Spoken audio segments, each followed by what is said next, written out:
안녕하세요. 영윤사모의 영성일기 윤영윤 사모입니다. 네, 오늘은 제대로 쉬기라는 제목으로 말씀 나눠보려고 합니다. 8월 말쯤에 저희 목사님이 이제 코로나에 걸리면서 교회 금요기도회나 주일 예배를 드리지 못한 때가 있었어요. 그런데 이제는 좀 경험으로 알겠더라고요. 아, 하나님 이때에만 주기를 원하시는 그런 은혜가 있으시구나. 우리에게 휴가 같은 시간을 허락해 주시는 거구나 하면서 참 그 시간에 이제 더 감사하면서 잘 보냈는데요. 예수님은 우리에게 제대로 된 쉼을 주기를 원하시는데요. 어떻게 이 쉼을 누릴 수 있을지 나눠보고자 합니다. 마음빵 만들기라는 외국의 아동 서적이 있는데요. 이 책은 소녀 레이첼이 할머니와 함께 빵을 구우면서 이야기가 시작이 됩니다. 둘이 함께 빵을 굽다가요, 할머니가 레이첼에게 배를 채워주는 배빵과 마음을 채워주는 그 마음빵에 대해서 이야기를 해줘요. 근데 할머니의 이야기를 이제 들려주는 거죠. 할머니가 유럽에서 살던 시절에 전쟁으로 인해서 굉장히 힘들었대요. 그러니까 여느 다른 아이들처럼 이제 부모님을 잃었고요. 그리고 집을 잃고 굶주림에 시달렸다라고 합니다. 나중에 피난민 보호소에서 살게 됐는데요. 거기에 계신 어른들이 굉장히 좋은 분들이었대요. 할머니를 비롯한 많은 아이들이요, 굶주림에 시달리면서 집 없이 살던 그 시절의 그 기억 때문에 잠을 잘 이루지 못했다고 해요. 근데 그 중에 굉장히 지혜로운 어른 한 명이요, 이 아이들이 잠자리에 들었을 때 빵을 그 손에 하나씩 이렇게 쥐어주기 시작했대요. 그랬더니 아이들이 오늘 음식을 먹었으니 내일도 먹을 거야 하면서 단잠을 잘 수 있었다라고 해요. 그러니까 마음이 채워진 거죠. 우리는 이 책에 나오는 아이들처럼요, 내일 또 무슨 일이 일어날까 두렵고요. 내가 지고 있는 수고하고 무거운 짐으로 인해서 때로는 평안하게 잠을 자기 어려운 그런 때를 살고 있습니다. 근데 찬양의 가사가요, 참 많이 와닿는 것 같아요. 날마다 숨쉬는 순간마다 내 앞에 어려운 일 보내. 정말 인생이 그렇죠. 매일의 그 다른 힘든 일들이 있습니다. 그리고 우리는 숨쉬는 순간마다 어려운 일을 보죠. 그런데 희망이 있는 건요, 그 다음 가사입니다. 주님 앞에 이 몸을 맡길 때 슬픔 없네, 두려움 없네. 주님의 그 자비로운 손길 항상 좋은 것 주시도다. 사랑스레 아픔과 기쁨을, 수고와 평화와 안식을. 우리가 주님 앞에 이 몸을 맡길 때, 예수님께 갈 때요, 내 앞에 어려운 일 계속 다가오지만 슬픔과 두려움이 아닌 평안과 안식으로 바꾸어 주십니다. 그러니까 마음빵 만들기 이 책에 나온 아이들에게 저녁에 밤에 그렇게 빵을 안겨줬던 것처럼요, 예수님께서는 우리에게 오늘 내가 너를 먹인 것처럼 내일도 너를 먹일 거야. 네 영혼이 안전해 라고 하신다는 거죠. 제대로 된 쉼을 얻게 하시는 거죠. 우리는 이 쉼에 대해서 좀 성경적으로 조금 더 알아가면 좋을 것 같은데요. 이제 하나님께서도요, 참 그 이 쉼에 대해서 중요하게 여기시고요. 사람이 쉼부터 갖게끔 창조를 하셨는데요. 그러니까 하나님께서는 천지를 6일 동안 창조하셨고 7일째에 쉬셨잖아요. 사람은 6일째에 창조가 되었고요. 그렇게 하나님께서 쉬신 7일째부터 우리의 삶이 시작이 되었습니다. 하나님께서 쉼부터 얻게끔 사람을 창조하신 거죠. 그리고 우리가 오늘 하루만 봐도요, 우리가 눈 뜨면서 하루가 시작되는 것이 아니라 밤 12시 자정에 우리의 하루는 시작이 되는데, 우리가 자면서부터 우리의 하루가 시작이 됩니다. 내가 무언가를 하면서 시작이 되는 게 아니라 내가 자는 동안 하나님께서 일하심으로 우리의 하루가 시작이 된다는 거죠. 우리의 삶은 얼마나 많은 은혜로 둘러싸여 있는지 몰라요. 그러니까 우리가 보지 못해도 하나님께서는 계속 일하고 계시고요.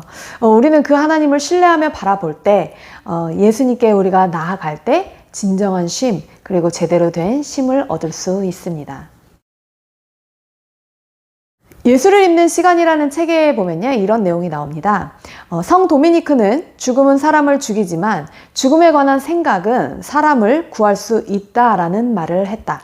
자신의 죽음을 직면하면 좋은 학교에 가고 성공가도를 달리고 눈부신 성과를 거두고 자녀를 성공한 사람으로 키우는 것이 진정으로 중요한 것이 아님을 깨닫는다. 중요한 것은 하나님께서 우리를 사랑하시며 우리가 무엇을 하거나 하지 않느냐보다 어떤 사람이 되어 가느냐에 훨씬 더 관심이 많으시다는 사실이다. 하나님께서는요, 우리가 이 땅에서 살면서 예수님과 동행하면서 그분의 성품 닮아가는 것을 정말 중요하게 여기신다라는 거예요.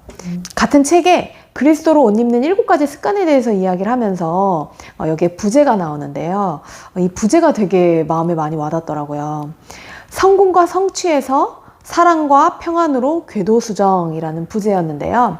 하나님께서 우리 삶에 원하시는 건요, 성공과 성취가 아니라 그것을 뛰어넘어서 우리가 사랑과 평안을 누리기를 원하신다라는 겁니다.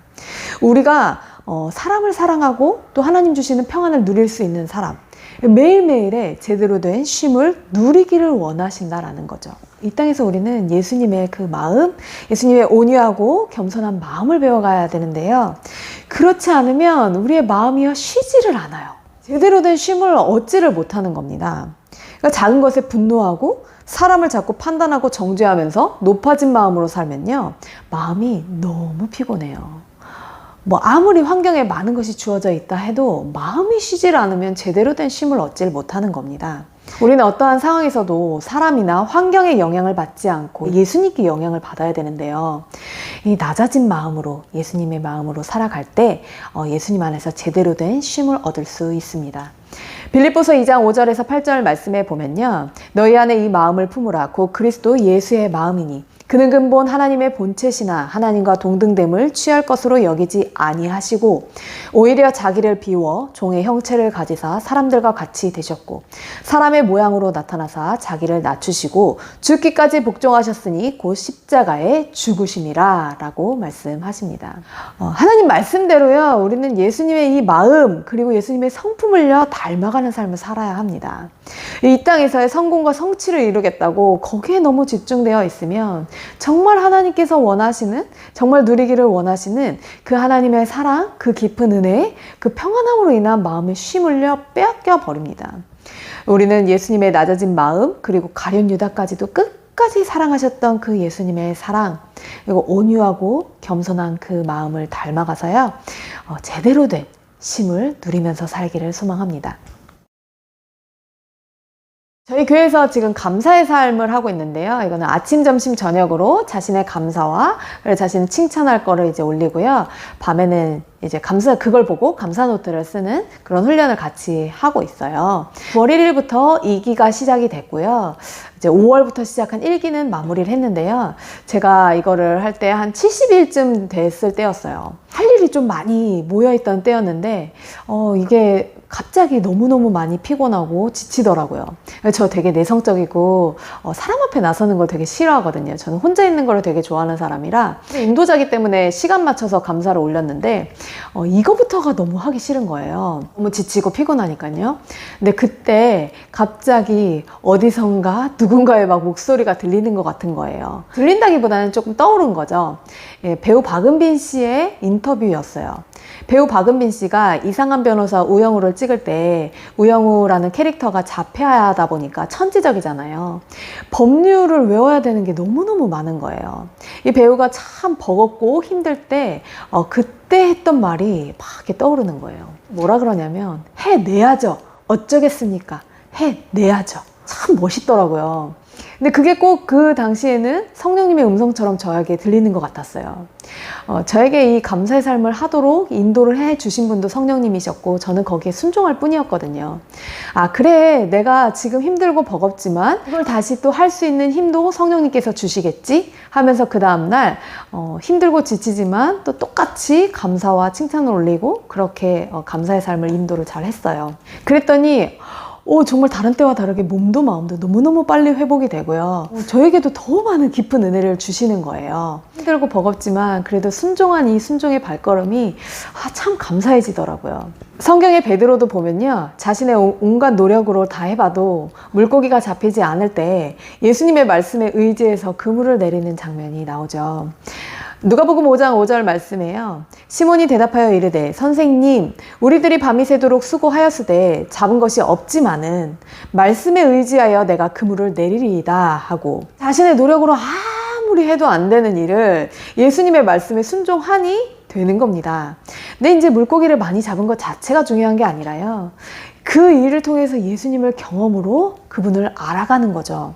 그래서 베드로는 그 후로 물고기를 잡는 어부가 아니라 사람을 낚는 어부가 됩니다. 우리는 때로는 감정이 안 되고 상황이 안 되는 것 같고 내 기준에 맞지 않아도요. 나보다 훨씬 더 크신 그 분을 따르고요. 그리고 순종해서 주님 주시는 그 쉼을 빼앗기지 말아야 합니다. 오늘 본문 말씀을요, 유진 피터슨의 메시지 성경에서는 이렇게 말씀하고 계십니다. 나와 함께 길을 나서면 너희 삶은 회복될 것이다. 내가 너희에게 제대로 쉬는 법을 가르쳐 주겠다. 나와 함께 걷고 나와 함께 일하여라. 내가 어떻게 하는지 잘 보아라. 자연스러운 은혜의 리듬을 배워라. 나는 너희에게 무겁거나 맞지 않는 짐을 지우지 않는다. 나와 함께 있으면 자유롭고 가볍게 사는 법을 배울 것이다. 앞으로도 우리에게는요, 많은 두렵고 어려운 일들이 계속 다가올 것입니다. 그런데 그 환경보다 더 크신 주님께서요, 우리와 함께 하시면서 오늘 너와 함께한 내가 내일도 너와 함께 할 거야. 네 영혼이 안전해 라고 말씀하십니다. 우리는 주님 주시는 쉼을 빼앗기지 않는, 그리고 제대로 된 쉼을 누리는 저와 여러분이 되기를 소망합니다.